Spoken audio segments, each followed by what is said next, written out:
ये दुबई से जनाब फ़्लाइट थी। ईरानी एयरलाइन महान एयर ईरान की प्राइवेट निजी एयरलाइन है।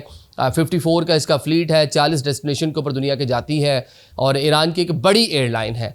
इसमें जनाब एक मुसाफिर अपना आराम से बैठा होता है। जब आप प्लेन में जाते हैं अमूमन आपको बिल्कुल अपनी सीट के ऊपर नहीं मिलती जगह, जो है वो जो ओवरहेड बिन होता है उसके अंदर जगह नहीं मिलती सामान की, तो आप दाएं बाएं कहीं भी मिलता तो रख देते हैं। माइंड में आपके ख्याल में भी नहीं होता कि प्लेन के अंदर कोई चोरी कर सकता है, क्योंकि एक महफूज जगह तस्वर होती है कि यहाँ कौन इस तरह की हरकत करेगा। अब जनाब जो साहब जो मालिक है वो बैठ के देखते हैं कि उनसे 3 से 4 नशिस्तें छोड़कर आगे एक शख्स बैठा है जो 12 उस बिन को खोल रहा है जिसमें उनका भी सामान पड़ा हुआ है।